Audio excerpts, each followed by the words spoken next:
une compression continue, un arrêt brutal de la circulation sanguine et la mort cellulaire immédiate. L'escar n'est pas une simple blessure. C'est une nécrose ischémique méthodique des tissus, piégée entre le plan osseux du squelette humain et la surface dure d'un lit ou d'un fauteuil. La peau meurt, s'élimine et laisse place à une plaie atone, un cratère ouvert, souvent infecté et totalement privé de sensibilité.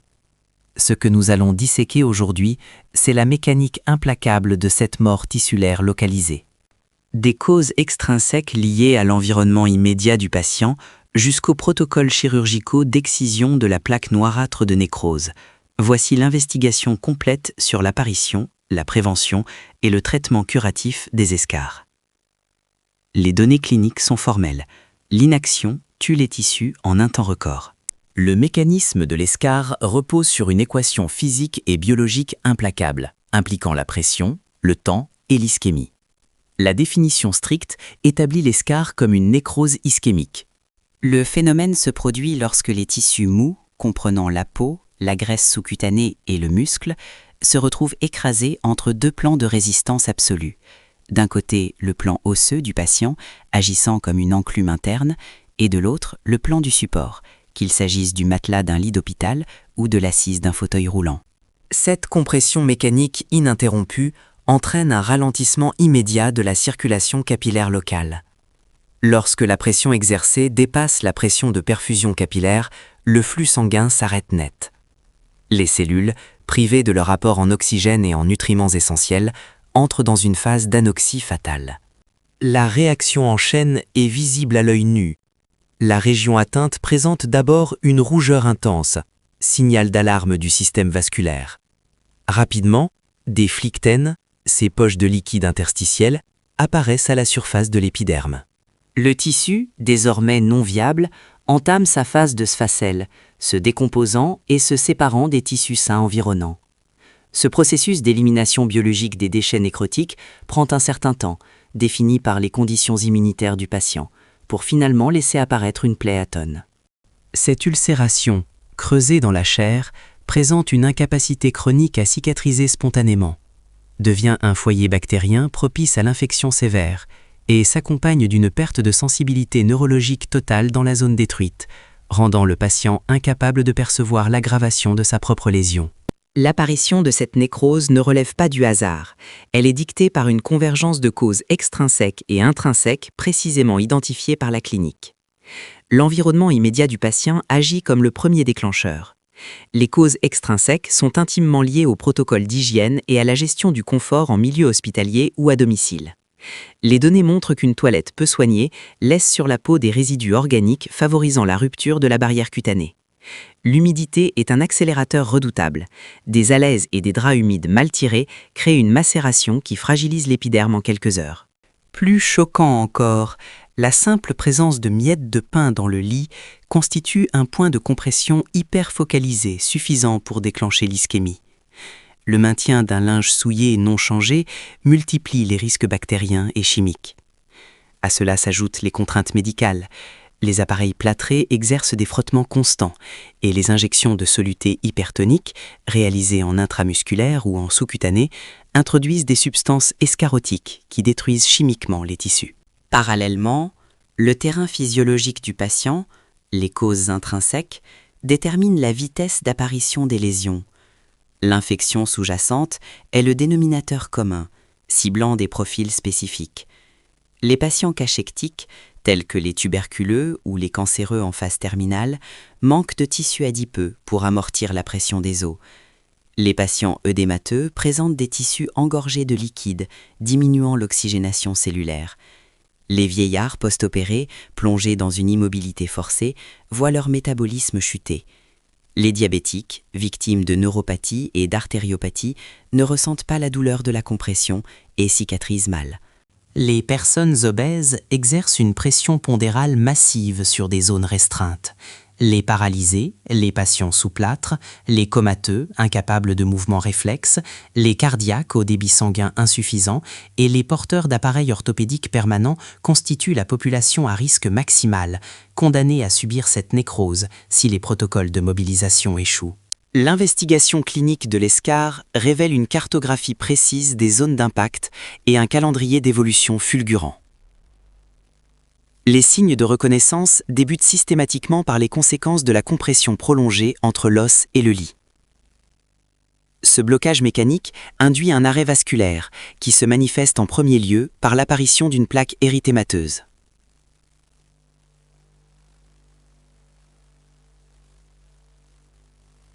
Les données temporelles sont critiques. La constitution initiale de l'ESCAR se compte en quelques heures, sans aucun délai de grâce. Si la pression n'est pas levée instantanément, la plaque érythémateuse évolue. La douleur laisse place à une plaque de désépidermisation, où la couche superficielle de la peau se détache. Suit l'apparition de la signature visuelle la plus sinistre de la pathologie, la plaque noirâtre de nécrose. Cette cuirasse de chair morte scelle le destin des tissus sous-jacents, entraînant des lésions en profondeur qui ne s'arrêtent pas à la peau, mais perforent la couche graisseuse, détruisent les aponevroses et liquéfient les fibres musculaires. Le siège de ces attaques est dicté par l'anatomie et la gravité. Les régions les plus exposées sont les épicentres osseux, la région fessière, la région sacrée, point de contact majeur en décubitus dorsal, la région trochantérienne sur les flancs extérieurs des hanches, les talons, les coudes et les omoplates. Plus rarement, mais tout aussi cliniquement documenté, les lésions peuvent frapper les genoux et les orteils, particulièrement chez les patients en décubitus ventral. La règle topographique est absolue. Les zones ciblées sont exclusivement celles où la surface de l'os affleure directement sous les téguments, variant dynamiquement selon la position statique imposée à la personne soignée. La taxonomie médicale classifie la progression de l'ESCAR en 5 stades d'une gravité exponentielle, marquant la descente vers la destruction totale des tissus. Le stade 1 est l'alerte initiale. Le signe clinique exclusif est l'érythème, une rougeur persistante. À cette étape précise de l'enquête médicale, le processus est encore réversible. Si le personnel soignant lève la compression mécanique et applique des protocoles favorisant le retour de la circulation sanguine, le tissu survit. Le stade 2 franchit le point de non-retour superficiel. Le signe est la phlyctène, caractérisée par une désépidermisation nette. Anatomiquement, cela se traduit par un décollement complet de l'épiderme, couplé à un œdème infiltrant le derme. Le stade 3 marque l'installation de la mort cellulaire véritable. Le signe est la nécrose. L'ESCAR est désormais cliniquement constitué. Les rapports indiquent une perte de substance majeure, une atteinte irréversible du tissu sous-cutané et l'apparition inévitable de la plaque noire localisée, véritable croûte de cellules cadavériques. Le stade IV documente l'effondrement structurel total. Le signe en est une nécrose extrêmement profonde, dépassant les tissus mous pour attaquer directement la masse musculaire et corroder l'os mis à nu. Enfin, le stade V définit non plus une profondeur, mais une prolifération systémique de la pathologie. Ce stade terminal est caractérisé par la présence simultanée d'escars multiples répartis sur l'ensemble du corps du patient, témoignant d'une défaillance globale de la prise en charge ou d'une dégradation métabolique fatale. Face à la rapidité de la nécrose, l'arsenal préventif déploie des mesures strictes et répétitives. Le pilier central est le massage trophique pluricotinien. L'objectif physiologique de ce massage de 10 à 15 minutes est de se substituer à la fonction musculaire défaillante, activant la microcirculation sanguine en surface et en profondeur. Pratiqué sur une peau préalablement nettoyée avec un savon acide, type dermacide ou lactacide, puis minutieusement séché, le protocole exige l'usage d'une mousse de savon, d'un mélange glycériné ou de produits spécifiques, bannissant formellement l'alcool qui dessèche l'épiderme et le talc qui provoque une macération désastreuse.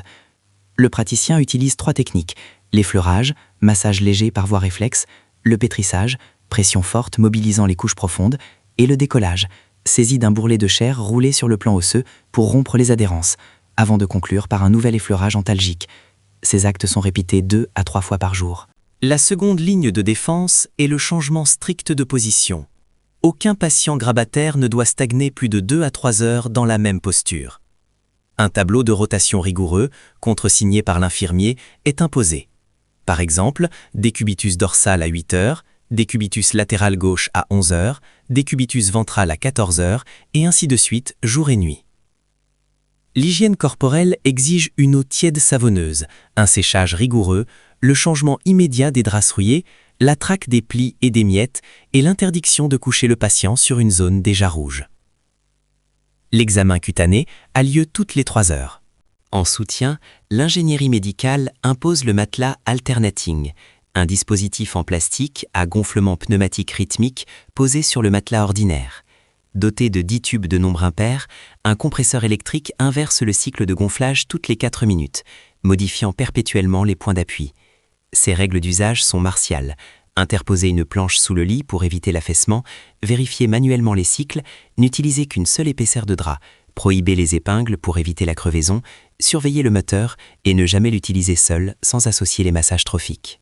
L'alternative, le matelas à eau, composé de 3 coussins indépendants et d'un cadre à air, épouse la morphologie et le poids du corps, mais présente des failles tactiques, risques élevés de crevaison, impossibilité technique d'effectuer les massages sur sa surface instable et un poids global extrêmement lourd, compliquant la logistique de la chambre.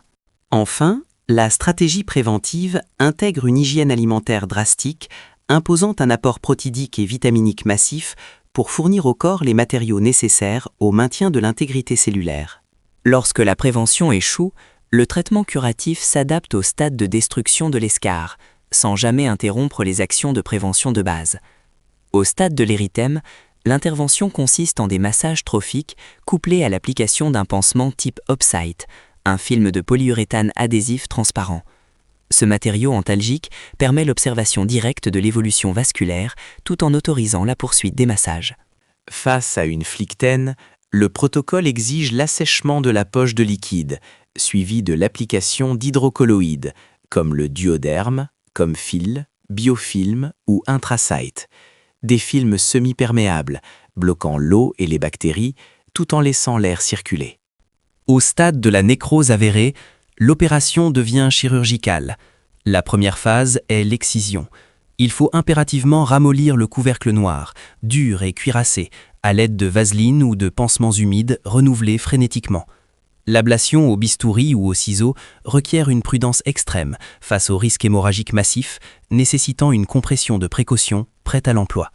Le nettoyage de la plaie ouverte s'effectue au sérum physiologique ou à l'eau distillée, suivi d'un antiseptique à large spectre comme le Daquin. Le séchage doit être d'une minutie absolue pour ne pas arracher les bourgeons cellulaires naissants.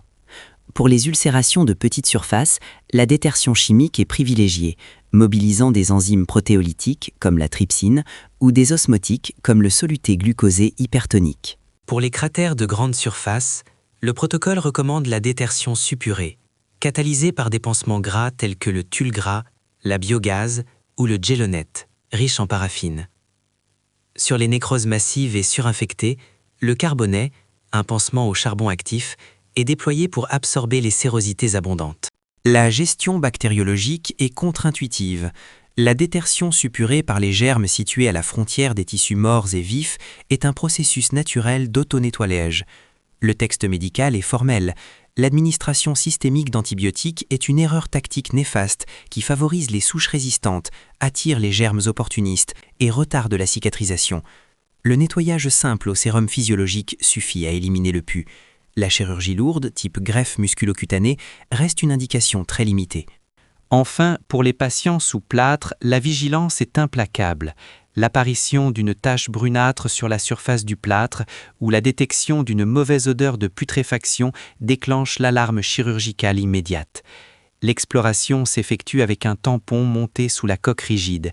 Si la suppuration est confirmée, la scie à plâtre est utilisée pour découper une fenêtre d'accès direct à la lésion, permettant l'application immédiate des protocoles de détertion et de pansement.